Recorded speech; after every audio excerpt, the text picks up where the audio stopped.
sampai kenalian aku di partisipan. Aku lihat dulu partisipannya udah deki kita 470 apa ya, udah mulai berdatangan masuk.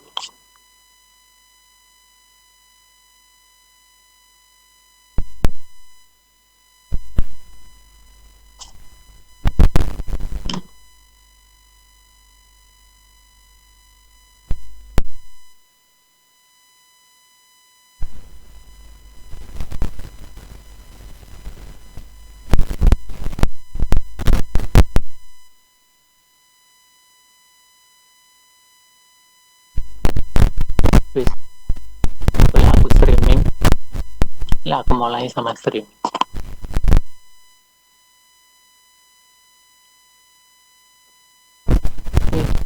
AWD kan perlu ngerekod, aku tikong ngerekod.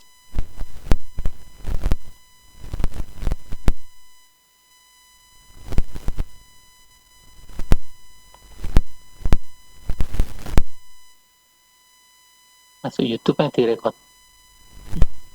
Kap saya copy event.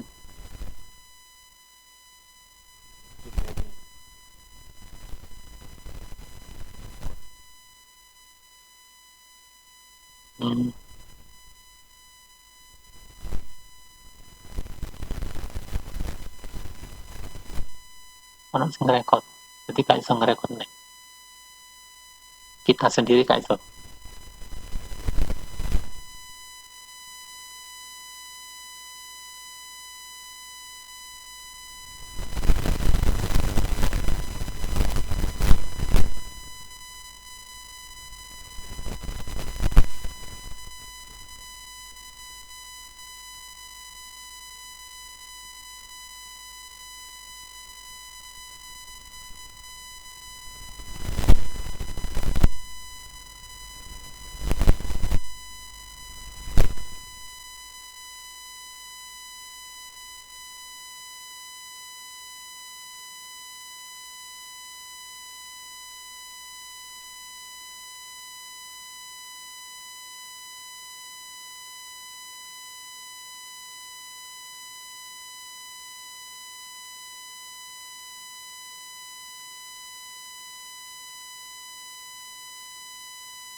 Agus, bagaimana? Sudah siap? Sudah siap. Siap ya. Pak Mujib, kami akan mulai melaksanakan. Oke, silakan. Monggo. Ini peserta sudah ada sekitar hampir 500. Ya, 499. Oke. Nggih. Ya. Nah, emang.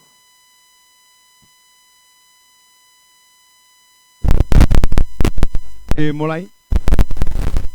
Nggih.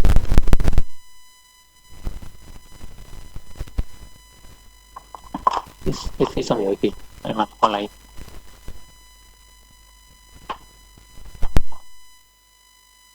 Tes suara lancar? Lancar, Pak. Sudah ya? Sudah, Baik, siap. saya mulai. Bismillahirrahmanirrahim. Assalamualaikum warahmatullahi wabarakatuh. Selamat siang. Salam sejahtera bagi kita semuanya. Yang terhormat Pak Agus Prasetya Rahman, SPD, selaku pemateri atau narasumber. Kemudian yang saya hormati Pak Mujib, selaku juga panelis dan yang mengikuti kegiatan ini sebagai panitia. Kemudian yang terhormat Bapak Ibu Guru, kreatif se-Jawa Timur karena mengikuti kegiatan ini baik dari SMA, SMK, PKLK. Kemudian alhamdulillah puji syukur kehadirat Allah Subhanahu wa taala bahwa pada siang hari ini GTK Provinsi Jawa Timur telah mengadakan kegiatan GTK Creative Camp, di mana pada saat ini bidang lomba yang akan dilaksanakan yaitu tentang daur ulang. Dengan materi Pak Agus Prasetyo Rahman, beliau adalah PNS sebagai tenaga admin di di SMA Negeri 2 Situbondo. Kalau melihat dari ceritanya sih, Pak Agus ini diwawancarai hanya, Pak, saya ini hanya sebagai orang yang berada di layar belakang gitu. Tapi dilihat dari prestasi di sekolahnya yang luar biasa, bisa menghasilkan Bu Marta yang itu bagus prestasinya, saya yakin Pak Agus ini orangnya memang tidak mau menunjukkan prestasinya begitu ya, jadi ditutup-tutupi. Tapi kalau dilihat dari prestasi yang sudah dihasilkan dari sekolah ini luar biasa, maka dari itu sebenarnya di sini ada apa yang menarik dari Pak Agus, itu teman-teman harus bisa memperhatikan nanti materi yang akan disampaikan. Bapak Ibu, peserta yang saya banggakan, panjenengan mengikuti kegiatan ini adalah sesi yang pertama. Sebenarnya ada 4 sesi dari daur ulang ini yang harus Bapak Ibu ikuti sebagai rangkaian kegiatan workshop-nya. Dari workshop ini nanti Bapak Ibu akan mendapatkan sertifikat mengikuti workshop senilai 34 jam. Kalau dihitung nanti rata-rata per 1 kali workshop Bapak Ibu akan mendapatkan waktu di sertifikat itu 8 jam. Ya, 8,5 jam.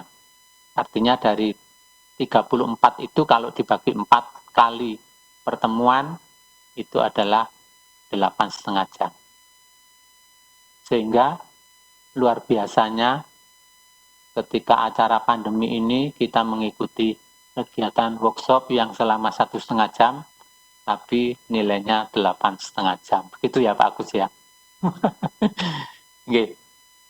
Saya kira Pak Agus ini sudah siap dengan materinya, nanti bisa dipresentasikan, dan bagi peserta disimak baik-baik, karena ini nanti juga ada tugasnya ya. Setiap kali mengerjakan, setiap kali Bapak Ibu mengikuti, diamati baik-baik. Nanti akan di-share juga materi ini pada panjenengan ya.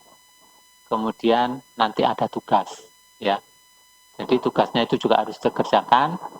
Kemudian jangan lupa juga nanti di sini ada chat yang berisi link untuk presensi. Jadi peserta juga mengamati di sini nanti kalau ada chat keluar linknya presensi, nanti Bapak Ibu segera melakukan presensi ya. Karena presensi ini juga sebagai penilaian atau sebagai tanda bukti bahwa panjenengan mengikuti kegiatan workshop ini.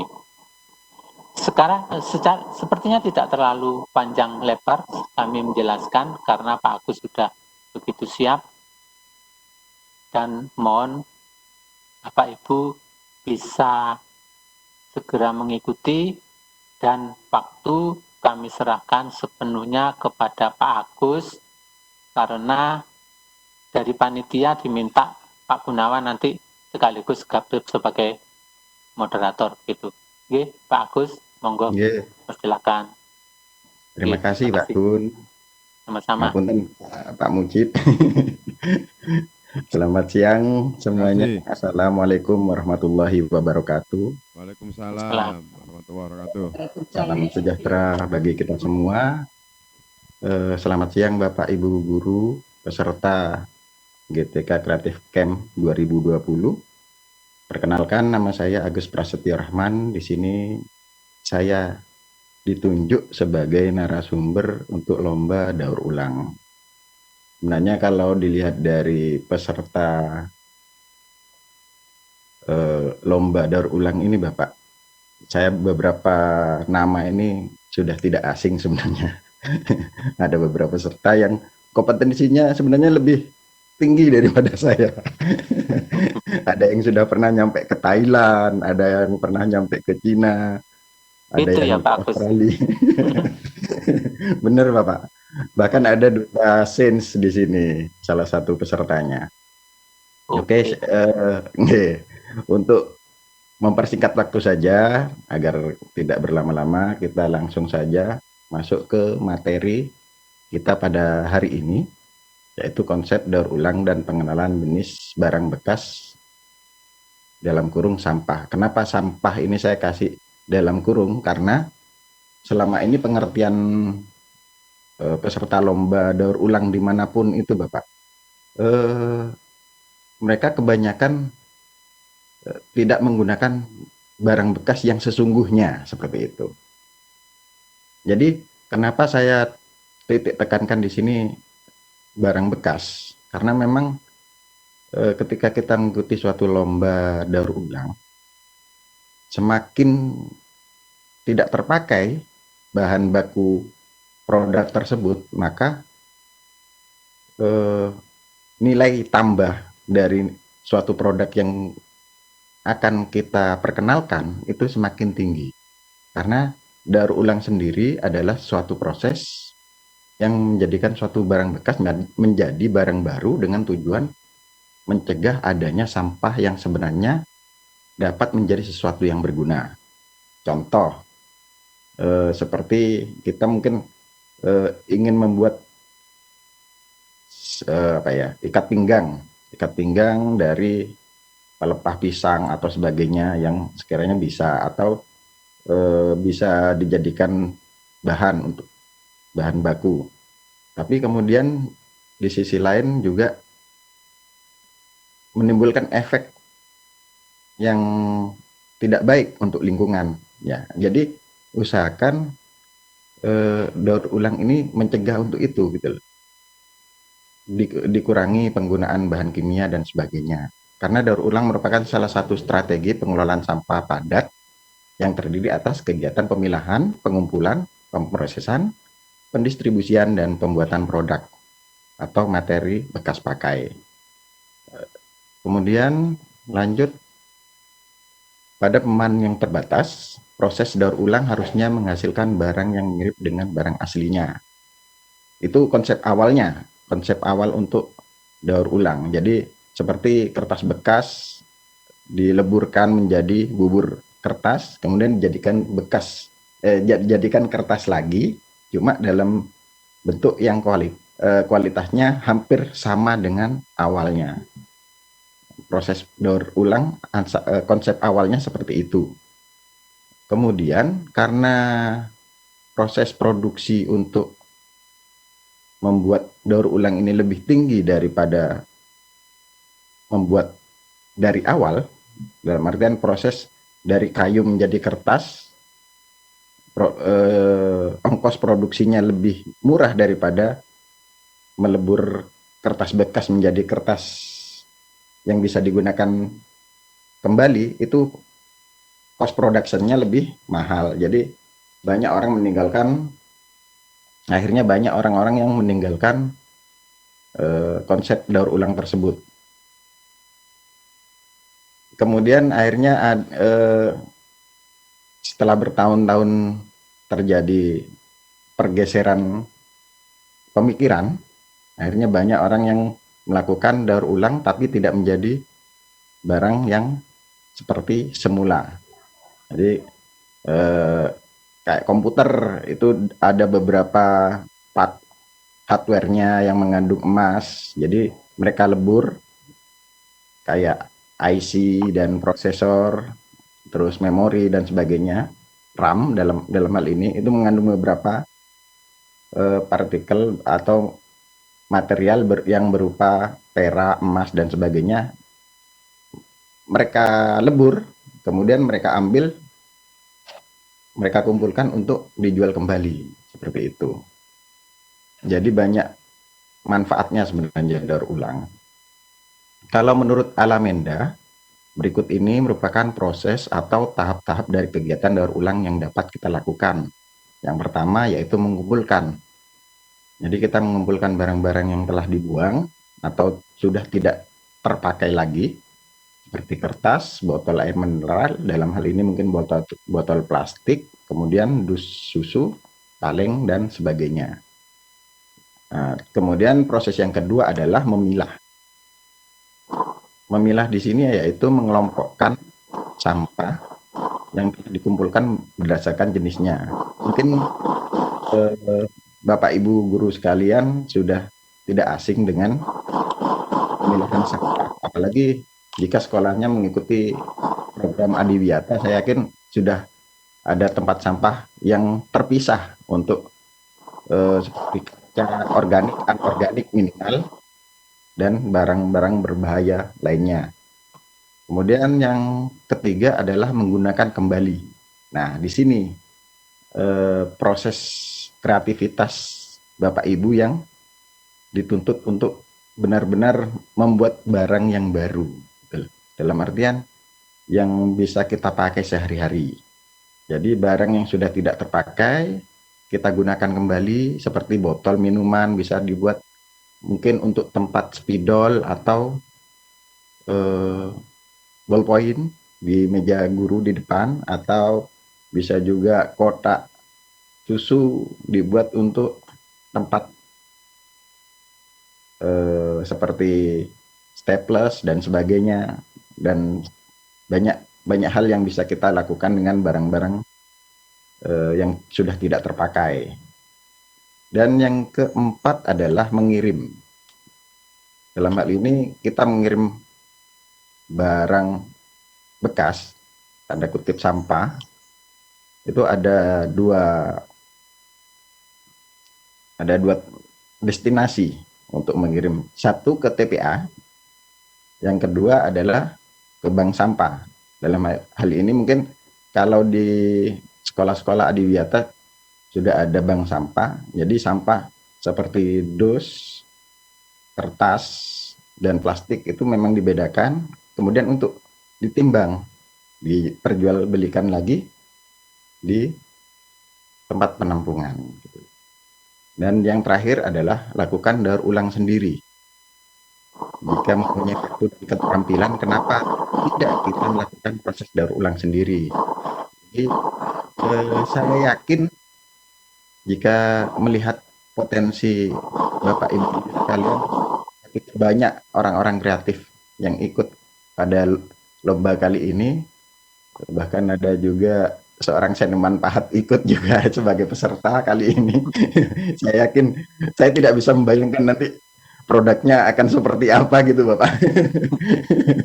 Pasti lebih keren daripada yang pernah saya bikin.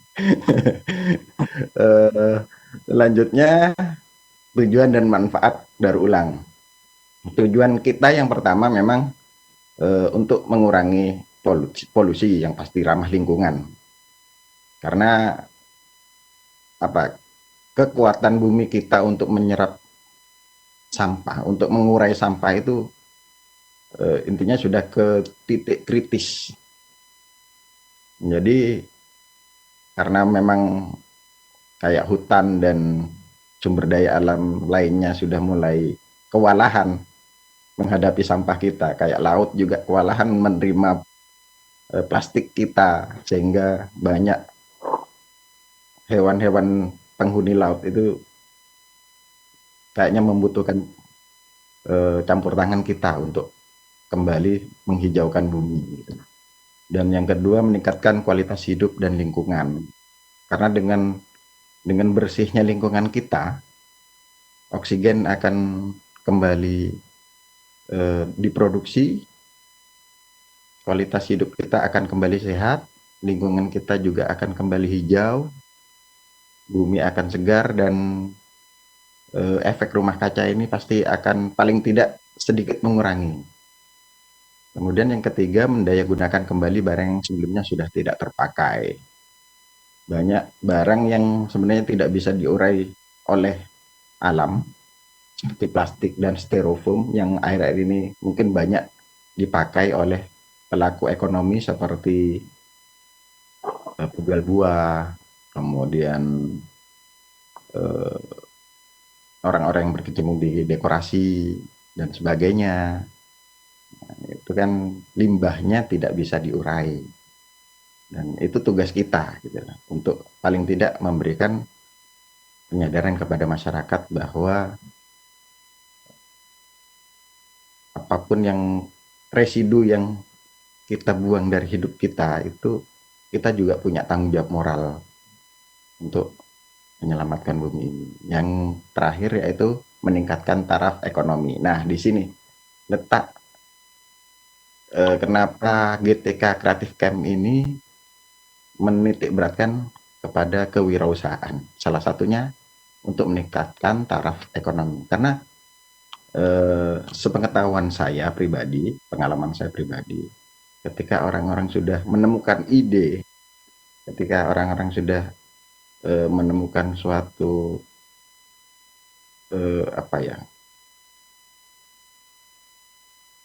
pemikiran yang out of the box, jadi yang jarang dijumpai orang atau bahkan tidak pernah terpikirkan oleh orang lain, membuat produk yang benar-benar baru dari sampah daur ulang, itu pasti akan membuat nilai harga suatu produk itu lebih tinggi daripada aslinya. Contohnya, ketika Siken 3, setelah kami mengikuti lomba tersebut dengan bahan baku selang pemadam kebakaran, selang bekas. Nah, kemudian setelah kami mencoba untuk mencari ide dengan berdaya yang ada, kami akhirnya memutuskan kenapa barang ini tidak kita gunakan seperti itu. Karena saya pikir daripada nganggur, daripada tidak bisa mempunyai nilai ekonomis lagi, jadi sangat disayangkan. Kalaupun dibuang pun susah untuk diurai oleh Pak Imam, alam. aku kan kepingin ero peserta iki sopo wae. Carane ndelok yo. Nah, setelah itu Yo. kami mencoba untuk membuat produk-produk fashion dari Halo? selang bekas tersebut.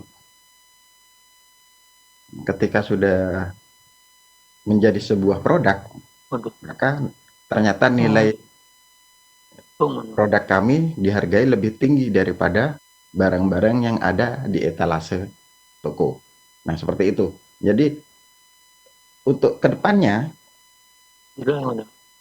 akan banyak pengrajin-pengrajin yang bisa meningkatkan taraf ekonominya melalui produk-produk daur ulang. Kemudian kita kembali ke materi selanjutnya, yaitu pengertian sampah. Bapak Ibu sudah bisa melihat di PowerPoint yang saya share di sini. Pengertian sampah yaitu kamus lingkungan. Sampah adalah barang yang tidak mempunyai nilai atau tidak berharga untuk digunakan secara biasa atau khusus dalam produksi atau pemakaian barang rusak. Ini ke audien ketok ya. Materi berlebihan dan atau buangan. Saya pikir Bapak Ibu sudah bisa memahami. Kita lanjut saja, yaitu kepada sumber-sumber sampah. Sumber-sumber sampah di sini bisa dialihkan, bisa berasal dari pemukiman, ada miring, rumah tangga. Nah, biasanya sampah yang kita hasilkan dari rumah tangga kita berupa sisa makanan, sisa perlengkapan rumah tangga, ya dalam bentuk dus dan sebagainya, seperti tadi, kertas, gelas, kain, dan banyak hal yang kita jadikan sampah setiap harinya. Kemudian pertanian dan perkebunan. Nah, kalau pertanian dan perkebunan ini kebanyakan masih bisa dijadikan bahan organik, bisa dijadikan pupuk organik yang bisa diolah kembali. Kemudian sisa bangunan dan konstruksi gedung. Nah, ini yang agak susah diurai. Kalau kayak bambu, kayu, dan teplek mungkin masih bisa kita gunakan untuk produk kerajinan tangan. Tapi Aku kalau kepingin bahan ngetik organiknya ini yang susah. balas Jadi mungkin lagi. Pak Ibu punya ide untuk menggunakan sisa bangunan, Ya. saya sangat senang sekali. Mungkin ada ide-ide berlian dari sana yang bisa dipakai. Oh, ngetik iki. Kemudian dari perdagangan dan perkantoran. Nah, biasanya kalau perdagangan dan perkantoran ini kayak di sekolah, itu bekas ballpoint, bekas spidol, terus toner, fotokopi dan printer, baterai dan bahan kimia Bener ya? dari laboratorium, Telegram. itu bisa juga dipakai. Selama bahan-bahan tersebut tidak mengandung bahan berbahaya atau beracun, bisa dipakai untuk sebagai bahan baku Bapak Ibu sekalian, produk daur ulangnya. Kemudian sampah industri. Nah, ini yang mungkin bisa dikatakan sumber daya yang amat banyak, yang berlimpah. Contoh mungkin kalau di Jawa Timur, Tanggul Angin. Mungkin kalau di Tanggul Angin itu kan banyak limbah pabrik kulit mungkin. Jadi limbah kulit itu bisa digunakan Bapak Ibu, digunakan untuk bahan baku produk Bapak Ibu sekalian. Lanjut. Apakah sudah selesai? Ini yang terakhir, peta konsep daur ulang. Daur ulang limbah. Definisinya tadi sudah, jenis limbah. Nah, jenis limbah ini ada yang organik, anorganik, dan berbahaya. Kemudian langkah pengerjaannya, dan yang terakhir adalah produk hasil daur ulang limbah. Mungkin itu saja Bapak materi dari saya untuk sesi yang pertama ini. Untuk selanjutnya kami kembalikan ke Pak Gun dan Pak Mujib mungkin. Mungkin ada yang mau ditambahkan, monggo. Pripun? Sudah ya Pak Agus? Nggih, sampun sudah Bapak. disampaikan. Nggih. Terima sampun, kasih Bapak. Pak Agus. Tadi saya juga menyimak bahwasanya pada intinya materi yang disampaikan pada Pak Agus ini dipesankan kepada para peserta bahwa barang-barang bekas di sekitar kita itu sebenarnya bisa difungsikan sebagai fungsi yang baru, kan begitu ya Pak Agus? Ya Bapak. Kalaupun kita tidak bisa memanfaatkan itu, coba tolong dikumpulkan, kemudian bisa dimanfaatkan orang lain, artinya ke pengebul kemudian dijual, kan begitu ya Pak Agus ya? Siap. Siap Bapak. Kalaupun orang-orangnya yang sedang melihat barang-barang bekas itu ternyata orang yang kreatif, ternyata orang-orang itu kan ingin berteman dengan para pemulung, kan gitu Pak Agus ya? Bisa dikatakan seperti itu Bapak. Iya, karena mencari-cari barang-barang yang ingin dibuat sesuatu dan cari tidak ada di sekelilingnya, jadi cari teman pemulung. Itu nanti materi di sesi kedua Bapak. Gitu ya. Siap. Dan kenyataannya Pak Agus, para pemulung itu ya, pemulungnya tidak begitu ya, para pengepulnya itu lebih sejahtera dari kita di sekeliling kita. Seperti yang Pak Agus katakan, artinya barang-barang di sekeliling kita itu bisa meningkatkan taraf hidup. Siap. Artinya kalau kita tidak kemana-mana, coba keliling ke samping-samping ya, kemudian keliling kota, barang-barang yang kita kumpulkan itu bisa membuat kita sejahtera, kan gitu Pak Agus. Ya, Bapak. Jadi pada intinya nanti teman-teman itu secara kreatif mohon nanti bisa melihat dari materi Pak Agus. Kemudian nanti kan ada tugas akhir Pak Agus, ya. Nah, ya. Tugas Kalau akhir yang harus dikumpulkan nanti ya setelah tugas 1 dari pemateri 1. Pak Agus kan juga jadi pemateri 2. nggih, Bapak. Pemateri 2. Terus nanti ada pemateri 3, Ketiga. ada pemateri 4. Nggih. Setelah itu nanti para peserta ya, nanti ada tugas akhir yang formatnya itu secara template sudah diberikan di Telegram. Nah, mohon disimak, mulai dipersiapkan di Telegram itu ditulis seperti format template itu. Kemudian Bapak Ibu yang saat ini punya kreativitas, itu tadi salah satu inspirasinya dari Pak Agus bisa digunakan. Kemudian kalau orang kreatif itu biasanya saat ini sudah punya konsep Pak Agus yang Iya, akan Bapak. ditulis dan sudah akan dikerjakan. Kemudian melihat kita ini itu tambah bersemangat, kepingin produknya segera selesai. Setelah selesai membuat tugas akhirnya, kemudian nanti akan segera dinilaikan. Nah, perlu diketahui Bapak Ibu sekalian nanti ada juara 1, 2, 3, 4, 5, 6. Jadi ada juara harapan 1, 2, 3. Nah, menurut informasi dari panitia dan Pak Kadis, itu nanti para peserta akan diberikan penghargaan langsung oleh Bu Khofifah.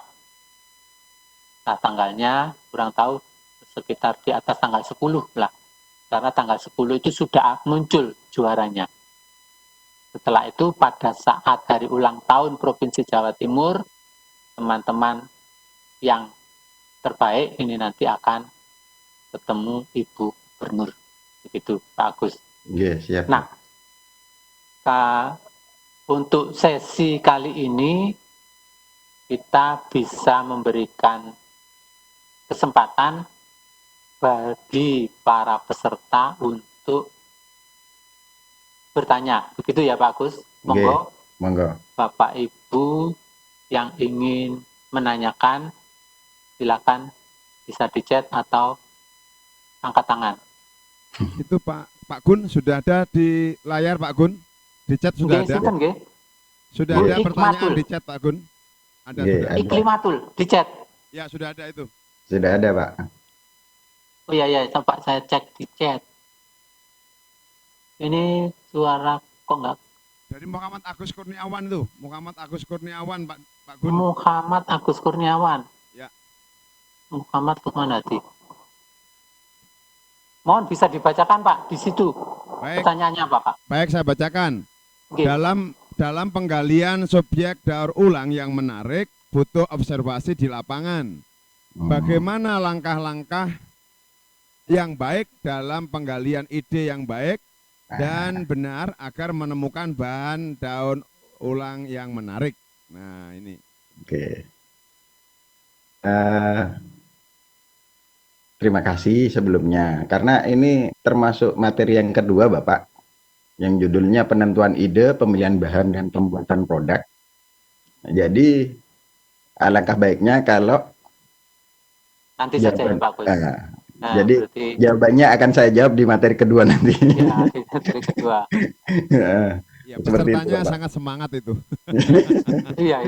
Semangat. Jadi ide yang belum dimunculkan Pak Agus saja sudah ketemu itu idenya.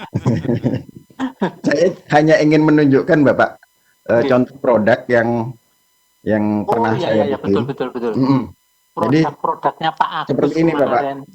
Seperti ini. Itu apa Pak Agus? Ini tas yang saya buat dari selang pemadam kebakaran. Selang pemadam kebakaran. Yang warna merah itu Bapak. Keren. Pernah memadamkan kebakaran berarti. Ini ngalah-ngalahin kulit Bapak karena tahan api ya pasti. Oh, gitu ya. Jadi Oke. dari sana mungkin peserta bisa punya ide, oh ya kenapa saya tidak bikin seperti ini, seperti itu. Jadi itu nanti kita bahas di materi kedua. Oke. Gitu ya. Oke Pak Gun, ada lagi sudah dari Pak Johan. Pak Johan. Pak Johan, Iya. Pak, monggo disampaikan Pak yang menemukan Pak Mujib. Oke, bagaimana menyusun kebaruan produk? Bagaimana menyusun kebaruan produk? Itu Pak Agus, pertanyaannya dari Pak Johan. Bagaimana menyusun kebaruan produk? Tergantung dari materi yang akan kita perbarui, Bapak. Kalau seandainya barang itu tanda kutip bisa diperbarukan, contoh mungkin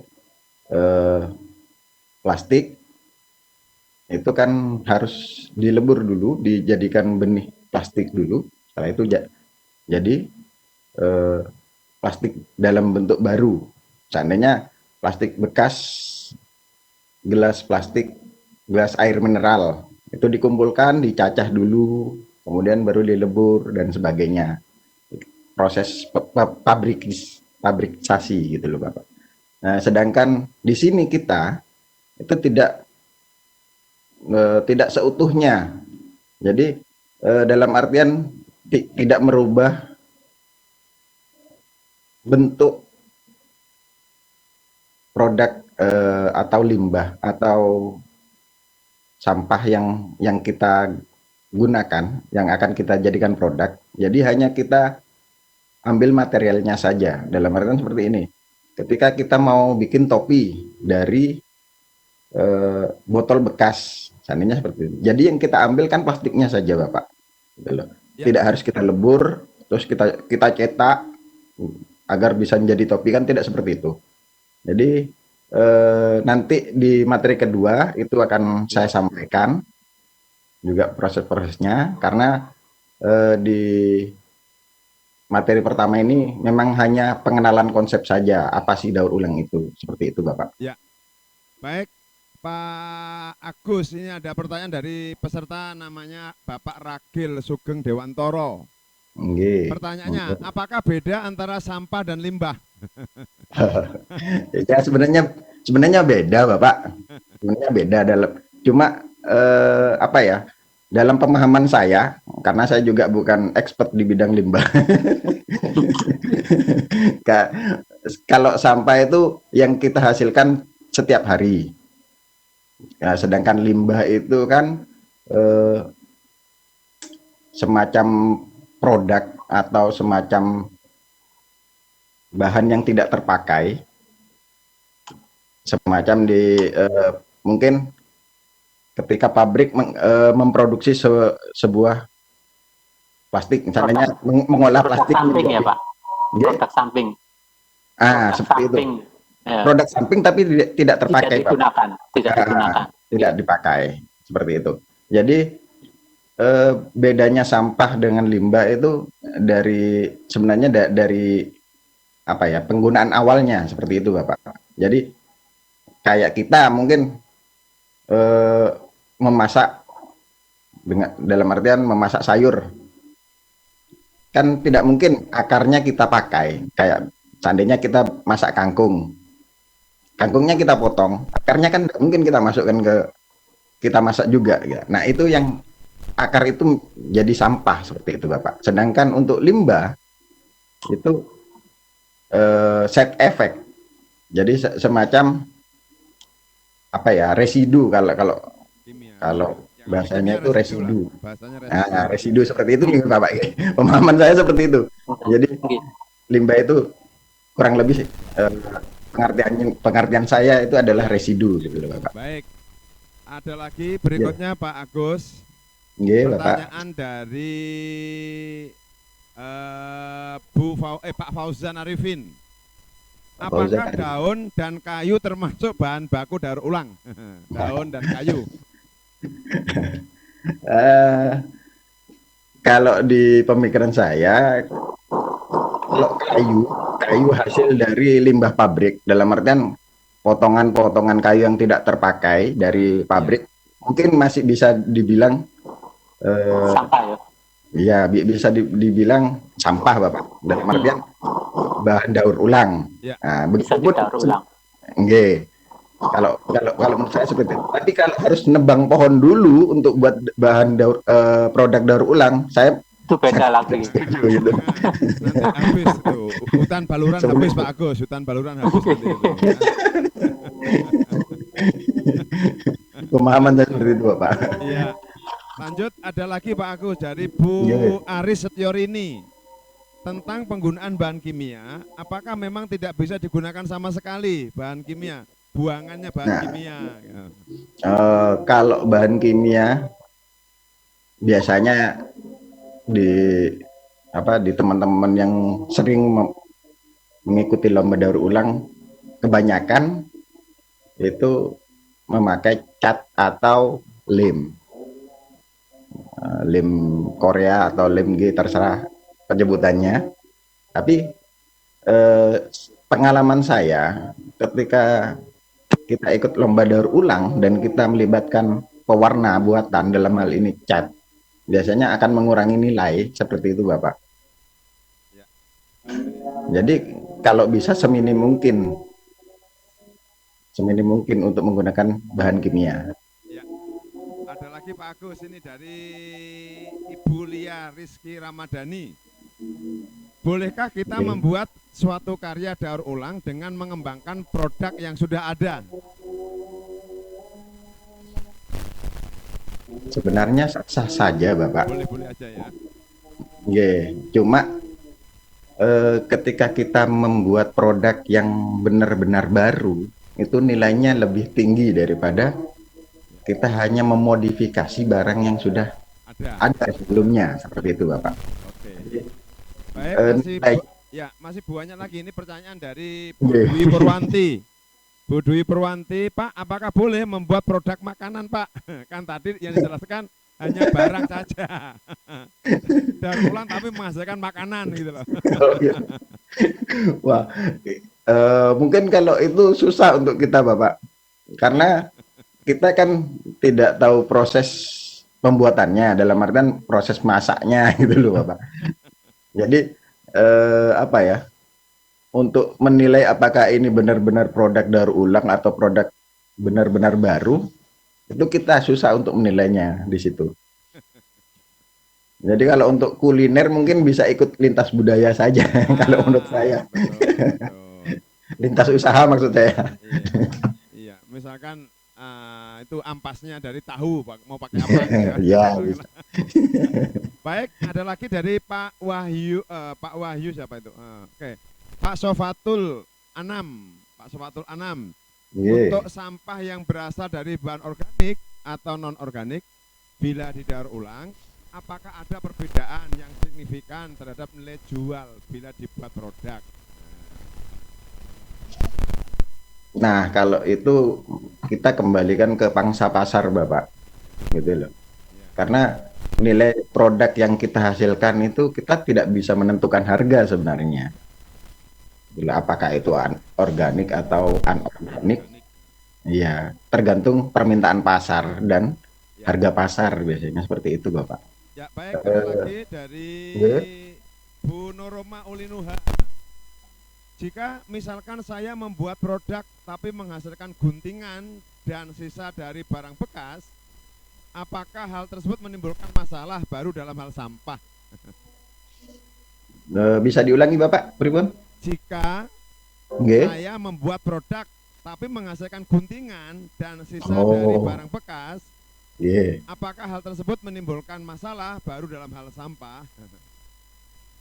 Sebenarnya sisa bahan yang kita pakai ya bisa dikatakan sampah, cuma kan kita sudah mengurangi paling tidak gitu loh Bapak, mengurangi sampah yang ada. Jadi seandainya kita pakai dus kulkas kan besar, ya kita butuhnya mungkin separuh, paling tidak kan sudah mengurangi beban sampah yang harus kita buang, seperti itu Bapak.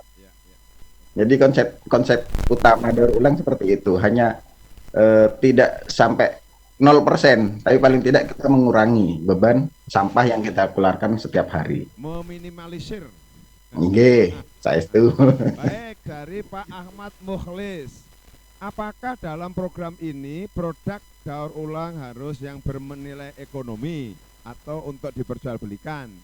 Apakah boleh jika produknya hanya untuk solusi keterbatasan alat praktikum misalnya begitu? Jadi menanyakan apakah harus selalu bernilai ekonomis ataukah sebagai solusi dari sebuah alat praktikum gitu. Nah, sesuai visi dan misi GTK Creative Camp 2020 yang kita laksanakan sekarang, outputnya adalah kewirausahaan kan Bapak. Ya. Saya pikir lebih bernilai jika produk itu bisa diperjualbelikan. Dalam artian bisa diserap oleh pasar. Ya.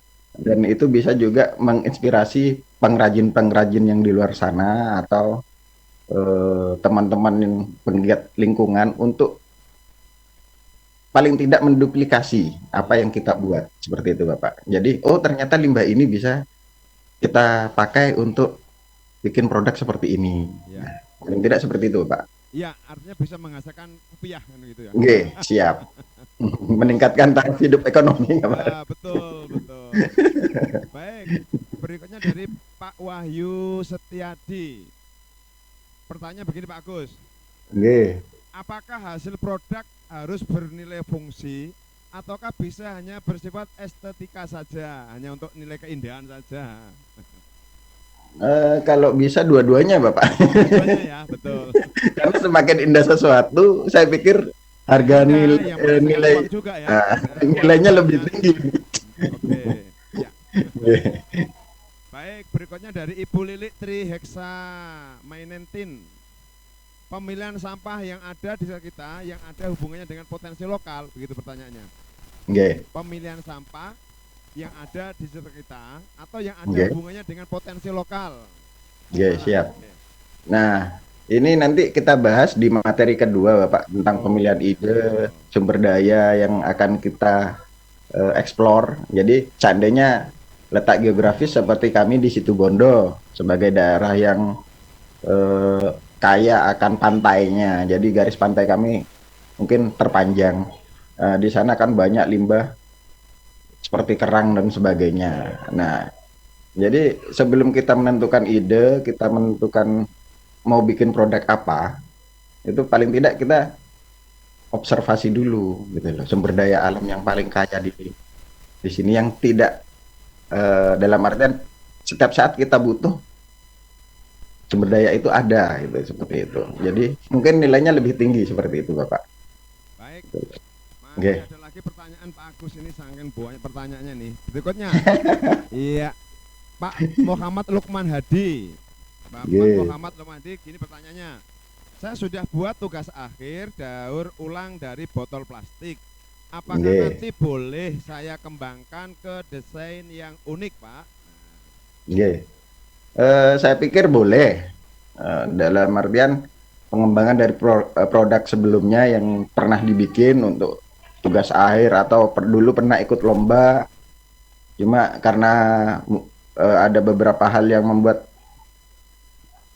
nilainya tidak memenuhi syarat, mungkin mau di-rebuild ulang, dibangun ulang. Jadi ada beberapa produk yang mungkin karena di kategori daur ulang itu penilaiannya cukup bertahap Bapak. Jadi dinilai dari bahan bakunya dulu, kemudian dinilai dari estetikanya, kemudian dinilai dari sisi ekonomisnya, seperti itu.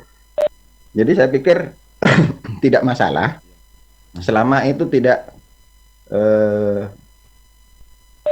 melanggar, tanda kutip ya, melanggar. Saya pikir terlalu kasar kalau bilang melanggar. Tidak mengindahkan konsep tentang ramah lingkungan itu tadi Bapak. Ya. Baik, pertanyaan berikutnya dari Ibu Maharani Citra. Ini kayaknya saya kenal ini Bu Maharani Citra ini. Iya, limbahnya yang dimaksud berarti tidak harus limbah sekolah ya Pak. Nah itu. Gimana Pak Agus? Apakah harus limbah sekolah kan bukan toh? Bukan Bapak. Jadi bebas. Dalam artian di sini kita tidak mau mengekang kreativitas Bapak Ibu sekalian. Jadi tentang bahan, tentang produknya nanti mau dijadikan apa, kita bebaskan saja gitu Bapak. Biar banyak ide-ide yang masuk untuk kita kembangkan pada akhirnya outputnya ke sana nanti. Pokoknya semua limbah Pak Agus ya. Lanjut dari Ibu Nani Rahayu. Yeah. Dalam pemilihan konsep atau tema, daur ulang apa yang bebas Bapak? Gimana ini? Saya juga bingung. Temanya daur ulang atau bebas gitu, mungkin begitu. Oh kira-kira. gitu. Iya sebenarnya konsep kita kan daur ulang gitu Ya, Bapak. ya, Nah, cuma masalah pemilihan bahan, bebas ya. terus ide untuk dijadikan produk apa kita bebaskan saja Bapak gitu. Ya. Kalau pengalaman saya seperti itu. Sesuai kreativitas peserta Pak Agus ya. Oke, siap Bapak. Yang penting bagus hasilnya dan bernilai ekonomis. Nah, kan itu toh. Baik, dari Ibu Febilia Sudaryati. Pak Agus, apakah membuat barang dari barang bekas ini harus mempunyai fungsi? Nah, apakah kalau barang bekas tersebut saya olah menjadi sebuah hiasan? Oke. Apakah Oke, termasuk Bapak. daur ulang di sini? Halo. Halo. Pak Agus, bisa dengar suara saya? Iya. Oke, saya ulang pertanyaan dari Ibu Febilia Sudaryati. Bisa Bapak, Oke, bisa. ya. Apakah membuat barang dari barang bekas ini harus mempunyai fungsi? Apakah kalau Oke. barang bekas tersebut saya olah menjadi sebuah Iya, Pak. hiasan? Ini kayaknya yang sama Iya. pertanyaan tadi ini. Apakah termasuk daur ulang di sini? Nah itu. Apakah kalau kita menggunakan tambahan media lain masih bisa termasuk daur ulang gitu? Ya.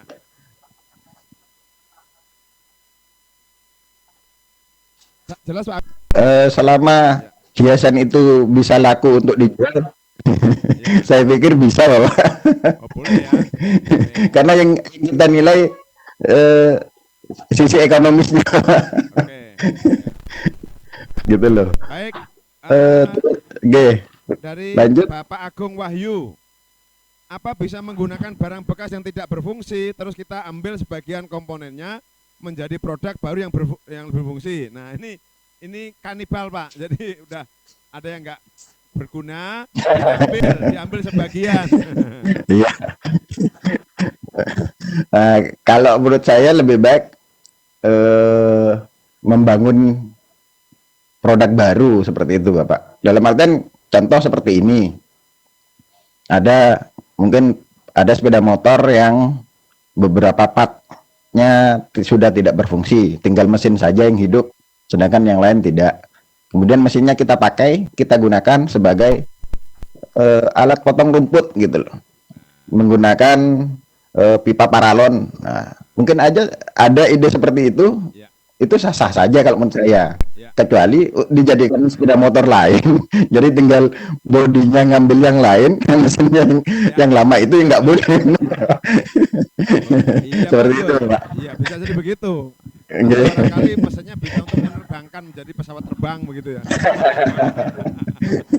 Baik, dari Pak Sawal. Ini dari Pak Sawal bertanya, bagaimana kriteria produk barang bekas yang bernilai sangat tinggi? Nah, gimana kriterianya? Jadi punya nilai ekonomis yang tinggi. Gimana kriterianya Pak Agus? Produknya kayak apa? Kalau menurut saya kriteria bahan produk daur ulang yang bernilai tinggi itu bisa kita observasi di pasaran Bapak. Contoh seperti barang produk kami sebelumnya yaitu tas. Kita ketahui bahwa tas mungkin tas-tas impor itu harganya sudah ngalah-ngalahin mobil gitu Bapak. Terus contoh juga ada beberapa teman itu pernah membuat hal-hal unik dari paralon bekas untuk lampu hias dan juga cukup tinggi nilainya karena memang pembuatan lampu hias saya pikir masih jarang di Indonesia Jadi pangsa pasarnya juga masih luas dan jarang karena faktor permintaan dan suplai barang tidak seimbang, akhirnya nilai barang tersebut menjadi tinggi seperti itu, Bapak. Ya. Termasuk Pak Agus ya, termasuk tingkat kerumitan pekerjaannya ya. Nah, nggih. Saya itu. Masa jadi kerti sama Pak Agus ini ya. Tidak semua orang bisa buat gitu mungkin. Ya, baik. Ini dari Pak Supriyono. Ya. Proses daur ulang jika bahan bakunya sulit untuk didapat, contoh seperti selang pemadam kebakaran karya Pak Agus, apa bisa dikategorikan sebagai prinsip ekonomi? Nah, karena seperti ini Bapak, kalau di sekolah kami itu kan ada alat-alat untuk pemadam kebakaran, ada hidran dan sebagainya. Otomatis seperti selang yang sudah lama, yang tidak terpakai juga di pemadam kebakaran kan pasti ada selang-selang yang mungkin sudah bertahun-tahun tidak diganti, akhirnya mereka beli baru, pengadaan baru, dan yang lama terbengkalai. Nah, ketika kami melihat hal itu, gitu loh, sangat disayangkan kalau seandainya barang itu hanya akan berakhir di tempat pembuangan akhir sampah, seperti itu, Pak. Jadi sebenarnya tingkat kesulitan mendapatkan sumber daya itu juga bisa jadi nilai tersendiri nantinya, gitu ya, seperti itu, Pak. Tingkat kesulitan ya, kelangkaan. Tingkat kesulitan, iya. Jadi dari sana nilai ekonomisnya nanti akan berbicara. Baik, dari Ibu Yanti Nurholilah. Ya. Bapak izin bertanya, ya nggak usah minta izin, sudah tak izinkan. Oke. Bolehkah produk daur ulang menampakkan bentuk asli produk, tetapi fungsinya sudah berbeda? Oh boleh sebenarnya Bapak. Jadi ini yang tanya perempuan loh ya. Ini Ibu, harusnya Ibu jawabnya. Ibu gitu ya.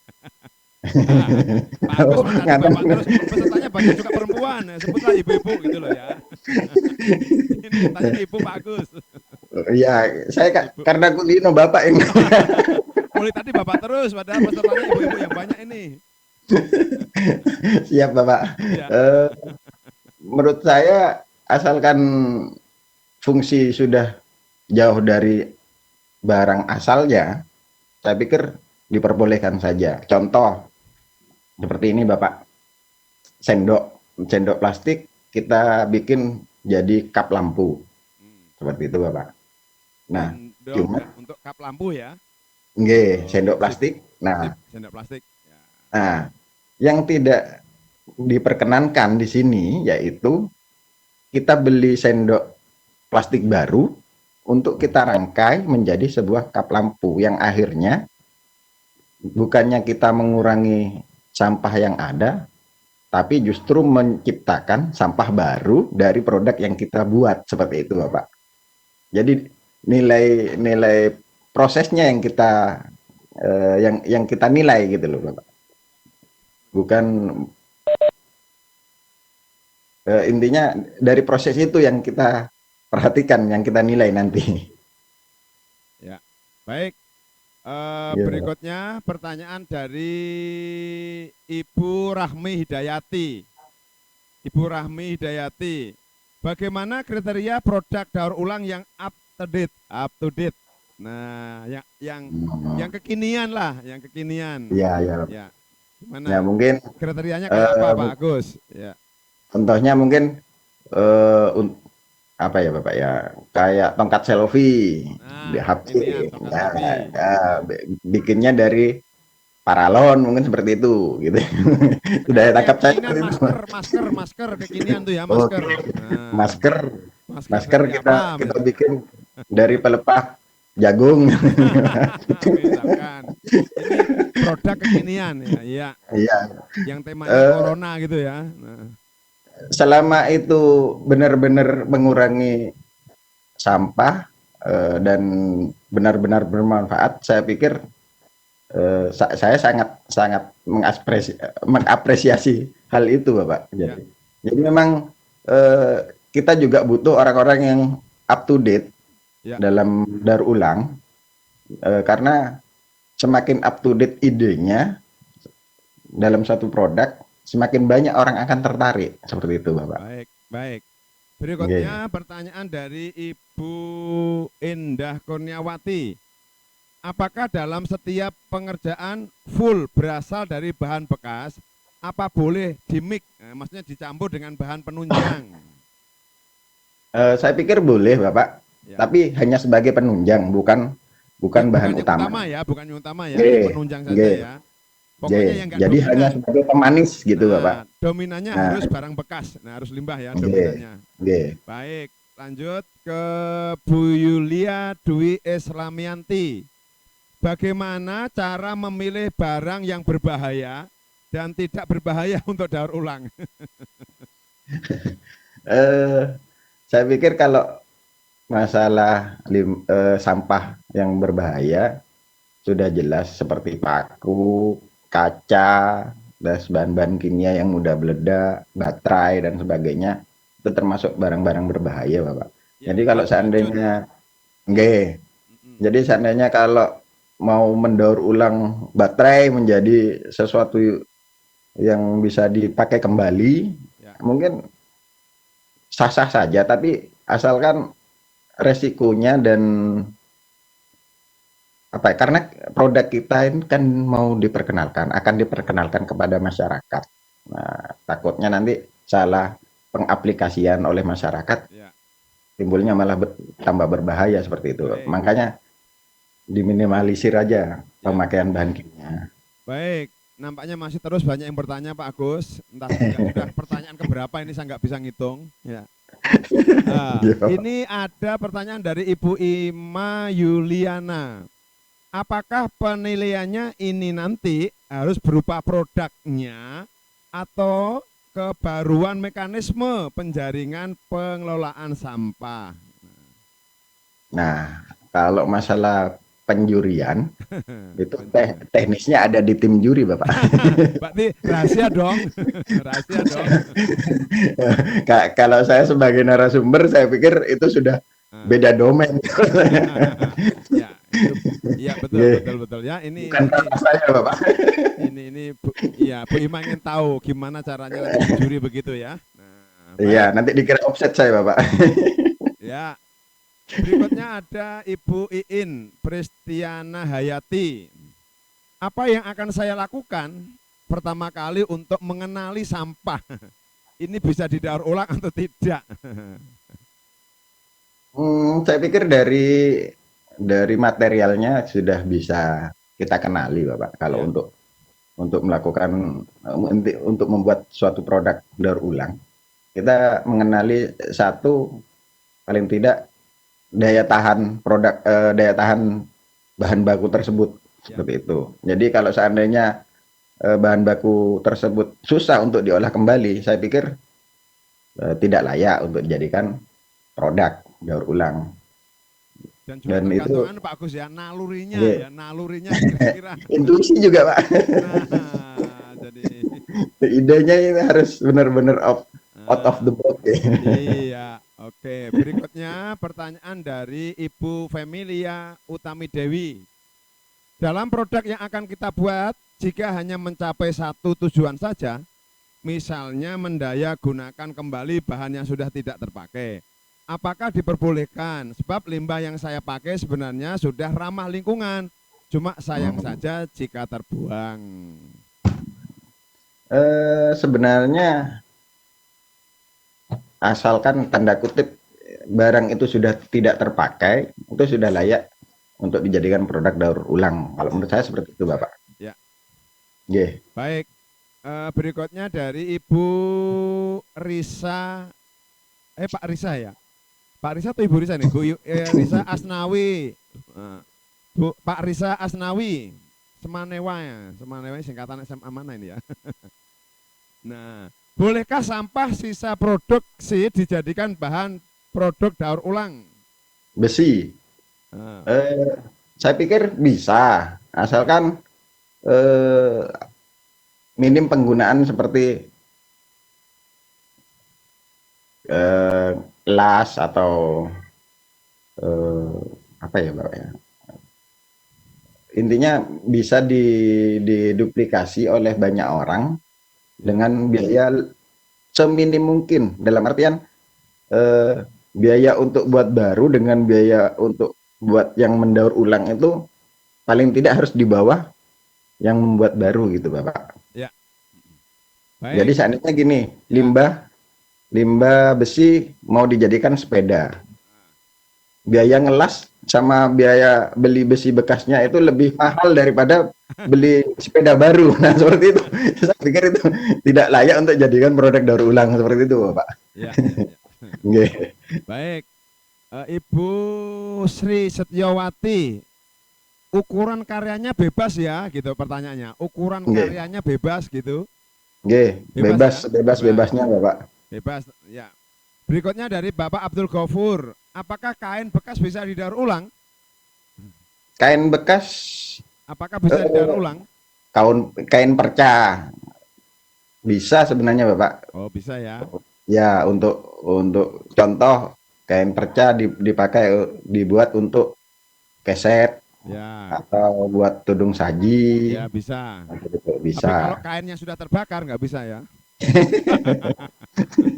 Tinggal Tapi kalau abunya. bisa yang saya cari di sini, Bapak, kalau tadi kan kain Ya, digunakan untuk keset. Nah, yang kita cari itu seseorang yang bikin keset tapi bukan dari bahan yang sebelumnya terpikirkan oleh orang lain seperti itu, Bapak. nah, Nah, ya. itu yang kita cari sebenarnya. Iya, iya. Selama ini kalau itu sudah biasa, kalau hanya kain-kain kan Nggih, biasa nggih, kan. Nah, nggih. yang nggak biasa itu keset dari rambut misalnya begitu ya.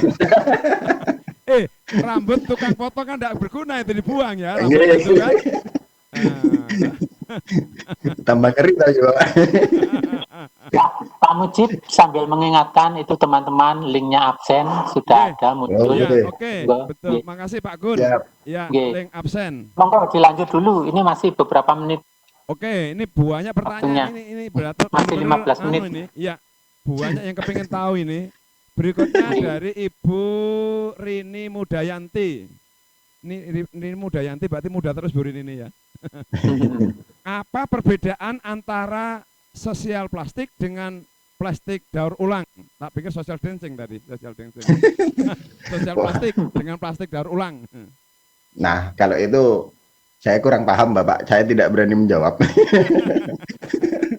Sosial plastik sama plastik daur ulang. Nah, ya itu kalau plastik daur ulang mungkin sedikit banyak saya paham gitu loh. Jadi plastik yang dihasilkan dari produk sebelumnya. Jadi kayak seperti tadi botol bekas dicacah, kemudian dilebur, akhirnya menjadi produk plastik baru. Ya. Sedangkan kalau sosial plastik saya kurang memahami secara harfiahnya. Baik, berikutnya Iya, Pak. dari Pak Agus Isdarmawan. Pak Agus Nggih. Isdarmawan, ini sama-sama Pak Agusnya ini yang tanya.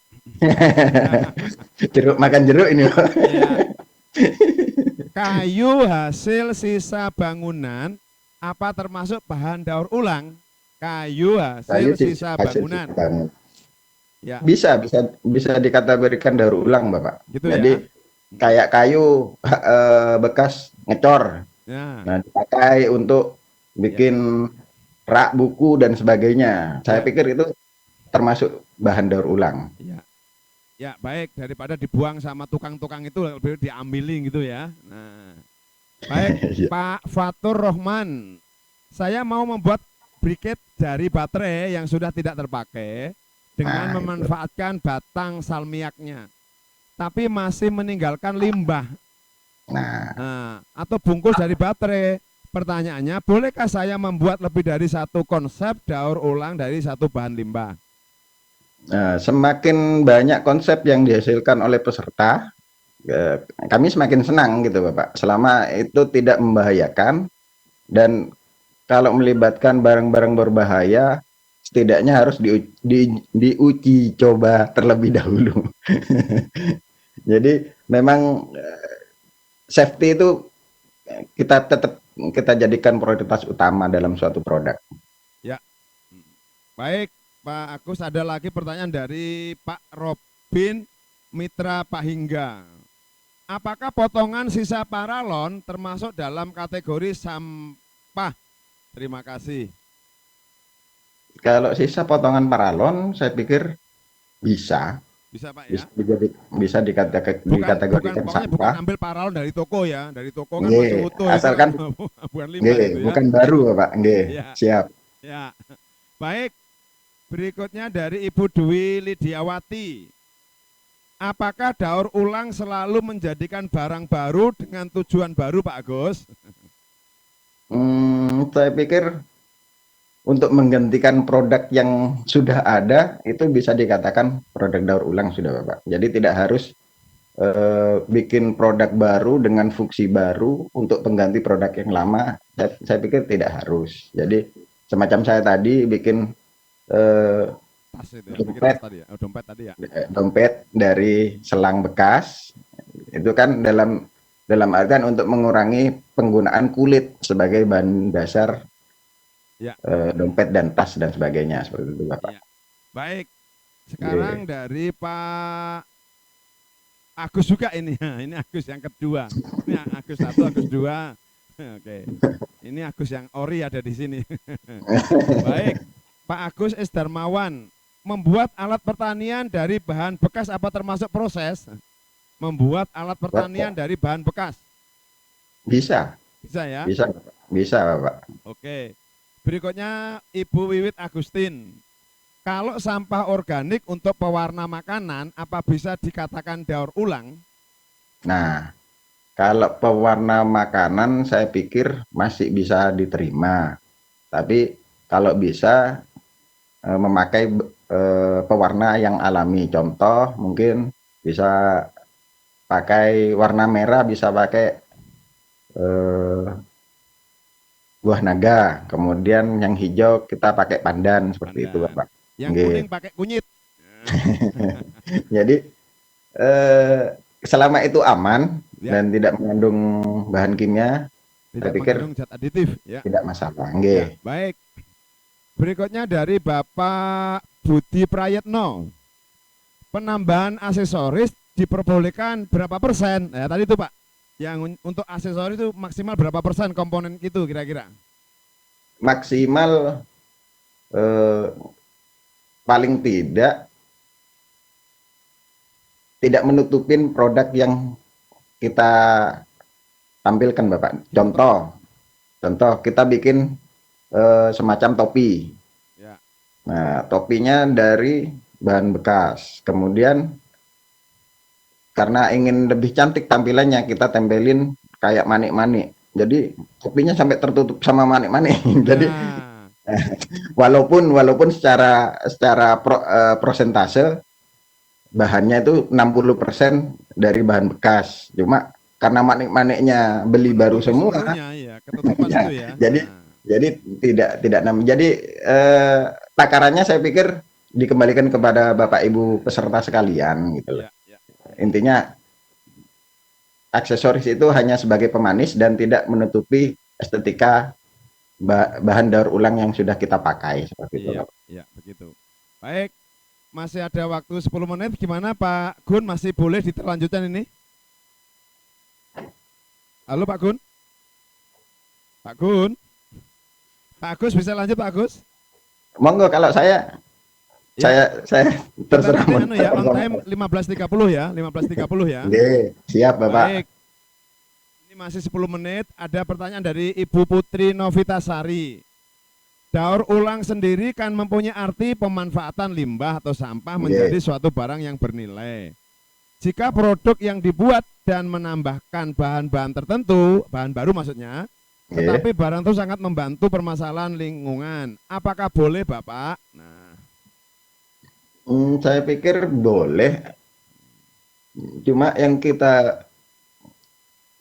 nilai itu adalah proses pembuatannya Bapak. Jadi semakin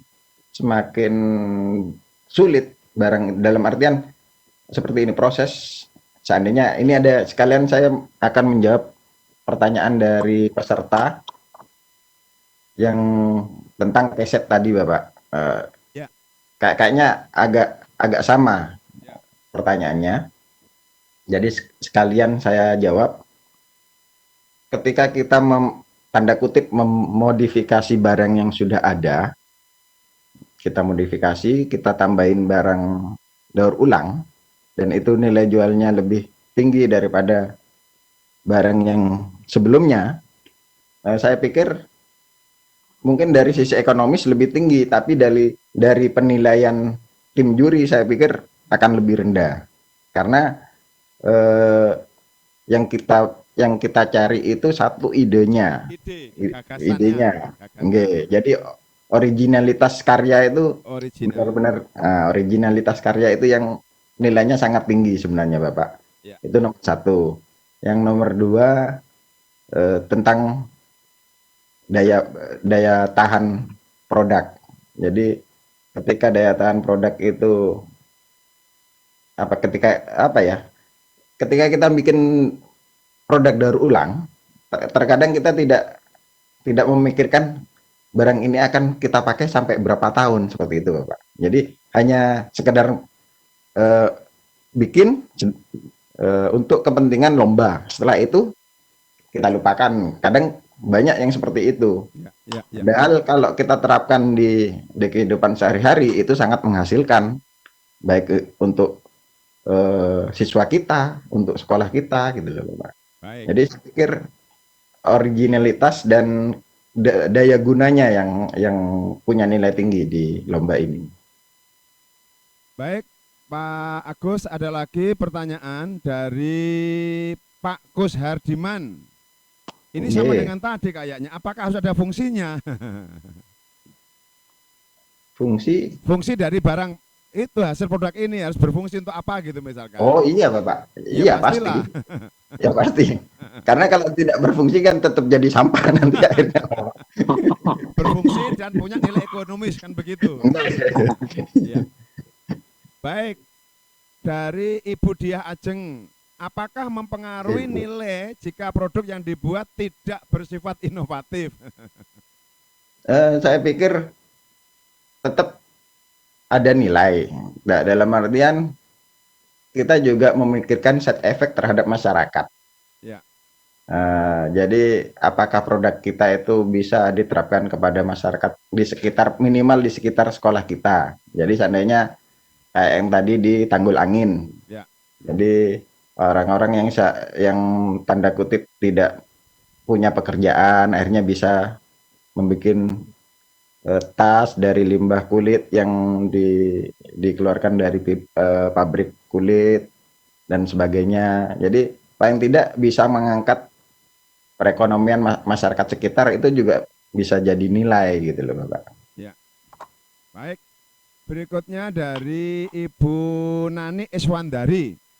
Apakah barang-barang bekas seperti handuk yang bisa berubah fungsi menjadi sebuah kerajinan bisa dikategorikan daur ulang? Ini maksudnya handuknya udah kapan dipakai itu ya, Mas?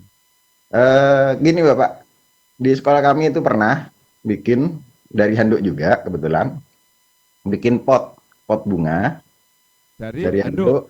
Oke, jadi handuk itu direndam ke semen. Nah, tapi bukan handuk baru ya, handuk yang sudah jelek ya? Iya, handuk bekas, Bapak, sama celana bekas. Handuk bekasnya jadi menteri gitu. Kalau bekasnya menteri dipajang.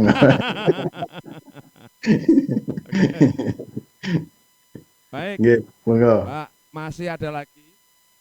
Waktu tinggal beberapa menit. Nanti saya kembalikan kepada Pak Gun. Waktu tinggal 4 menit, Pak. Oh, 4 menit. Oke, Pak Gun. Iya. Masih dibolehkan. Pertanyaan dari Ibu Abrin Widianingrum. Apakah boleh saya menitik beratkan pada prosesnya daur ulang, mulai dari pengumpulan dan penjualannya melalui teknologi, Pak? Oh, ini keren, mau teknologi, Pak. Ya. Jadi boleh? Sistemnya online gitu, Pak. Iya. Ya. Sebenarnya boleh-boleh saja. Cuma titik tekannya di sini kan hasil akhir dari produk itu, Pak. Gitu. Iya. Jadi ini macam-macam kan, Pak. Ini macam-macam penilaian dari tim juri nanti. Ya, saya di sini juga tidak langsung masuk ke hal-hal yang spesifik gitu loh, Pak. Hanya ngasih garis besarnya saja. Iya. Baik. Berikutnya dari Ibu Febilia Sudaryati.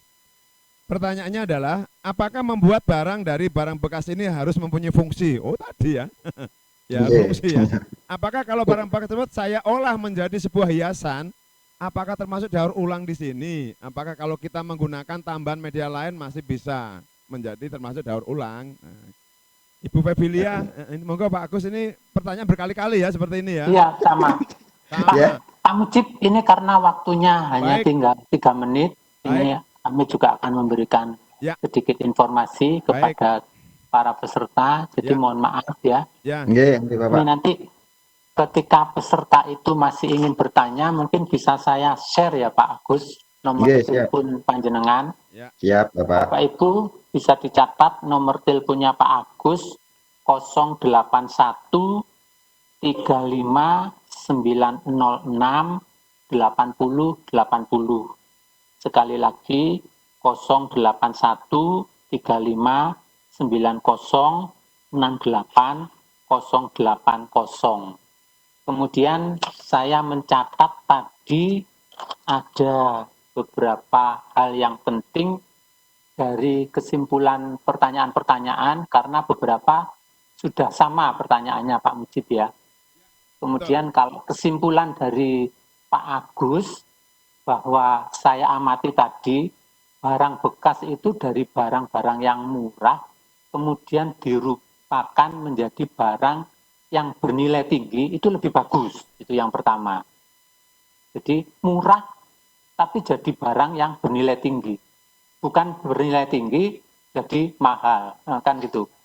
Jadi harus yang murah dulu barang itu, kemudian menjadi bernilai tinggi, itu yang bagus. Kemudian lebih dekat dengan lingkungan, contohnya di lingkungannya Pak Agus itu dekat pantai, bisa menggunakan kerang-kerang atau batu-batu warna-warna putih itu untuk hiasan, itu kan lebih dekat dengan lingkungan, atau di lingkungan pabrik ya. Kemudian ada sisa barang bekas itu digunakan bisa. Kemudian original ide. Nah, original ide itu ternyata belum ada orang yang memikirkan barang itu jadi seperti itu. Kemudian dia sendiri yang menggunakan, itu nilainya juga tinggi, kan gitu Pak Agus ya. Siap. Kemudian setelah membuat barang dari barang bekas menjadi barang baru, perlu dipikirkan juga daya tahan produknya. Jadi produk itu bisa bertahan lama, kalau barang itu dipakai kira-kira seminggu rusak, ya berarti barang itu ya barang bekas lagi, kan gitu ya Pak Agus. Kemudian daya guna atau fungsi atau manfaat. Jadi barang yang dibuat dari barang bekas itu ternyata begitu sehari-hari terus digunakan, contohnya cikrak dari kaleng ya Pak Agus. Dibuat kayak terus nih. Nah itu kan ide banyak yang seperti itu. Jadi multi manfaat itu lebih bagus lagi. Kemudian berdaya guna, berfungsi terus menerus itu lebih bagus. Kemudian ada lagi yang saya catat bahwa barang itu kalau bisa sesuai dengan tren. Iya kan Pak Agus? Tren saat ini apa? COVID. Mungkin ya masker, mungkin bilik bambu yang jadi bilik untuk kita lewati menjadi disinfektan gitu ya Pak Agus ya. Mungkin alat cuci tangan. Nah seperti itu yang saat ini dibutuhkan. Tapi dari barang bekas kan gitu Pak Agus ya. Siap Bapak. Yang sulap desainnya disulap kan gitu. Mungkin gitu. Nah, itu tadi termasuk barang itu bisa bernilai tinggi sehingga mengangkat nilai ekonomis kan gitu Pak Agus ya. Nah, sementara itu teman-teman, Bapak Ibu guru, mohon maaf tidak semuanya bisa terjawab hari ini. Waktunya karena dibatasi hanya 1,5 jam. Mohon maaf, tadi pertanyaan bisa disampaikan ke Pak Agus lewat HP. Kemudian Pak Agus lupa ya. Iya Bapak. Tugasnya. Oh, ya, kalau tugas mungkin simpel saja Bapak untuk Bapak Ibu guru atau disampaikan. Jadi pertanyaan nih. Saya memberikan tugas Bapak Ibu silahkan menyampaikan ide dan bahan baku yang Bapak Ibu rencananya akan Bapak Ibu pakai untuk lomba ini nanti disampaikan di saat materi yang kedua. Jadi kita nanti ketemu di materi kedua 2 hari lagi. Nah, jadi sebelum materi kedua paling tidak saya sudah bisa tanda kutip bisa ngerti ide Bapak Ibu sekalian, juga bahan-bahan yang Bapak Ibu akan gunakan nanti di lomba kali ini, gitu Bapak. Nah, Mungkin itu saja tugasnya. nanti dikirimnya kemana Pak Agus? Nah, Ke WA? dikirimnya itu bisa lewat WA atau Karena bisa tadi lewat nomor teleponnya sudah saya sampaikan. G, Di WA saja ya. G, atau bisa Lebih lewat G. email. Hmm. Email saya Alamat email? Tak ketik Pak Agus. Agus PM, Agus PM, Agus PM, PM. ya, @gmail.com, Yahoo Mail, Gmail. Gmail. Bukan Gmail, Pak. Gmail, Y. Oh, Gmail. Nah, Yahoo, gmail.com. Gmail.com. Oke. G. Agus P, Papa ya. Papa, Ya. M, Mama. G. Agus PM, Agus Papa Mama. Yahoo, bukan Yahoo ya. Gmail, Y. com. Mail.com. Oke, saya di sini. Bapak Ibu catat dengan baik. Kiranya waktu sudah berakhir. Pak Mujib, terima kasih. Sebesar-besarnya kami dibantu Ya Pak Gun. untuk menyampaikan atau perjalanan dari kegiatan workshop ini sangat bermanfaat bagi teman-teman. Terima kasih Pak Agus sudah menyampaikan begitu banyak ternyata ide dan gagasan itu yang bisa disampaikan kepada teman-teman. Ini ada yang bertanya lagi nomor HP, saya tulis, setelah itu kita tutup ya Pak Agus. Oke, Bapak. Jadi Pak Mujib, Pak Agus, terima kasih. Kita tutup acara ini. Terima kasih. Wassalamualaikum warahmatullahi wabarakatuh. Waalaikumsalam. Saya ketik sekali lagi nomor teleponnya Pak Agus nanti kira-kira 2-3 menit. Ini sudah banyak yang WA, Pak. Saya tutup. Aplikasi ini saya tutup. Ya. Agus laris manis, Pak Agus laris manis pokoknya. Laris banget Pak. 81 35 90 68 080. Enter. Monggo dicatat. Saya tunggu beberapa menit. 1 menit saja. Kira sempat itu. Sampai berjumpa lagi Pak Agus, Pak Mujib. Sami-sami Bapak. Matur nuwun sangat. Sama-sama. Sama-sama. Oke.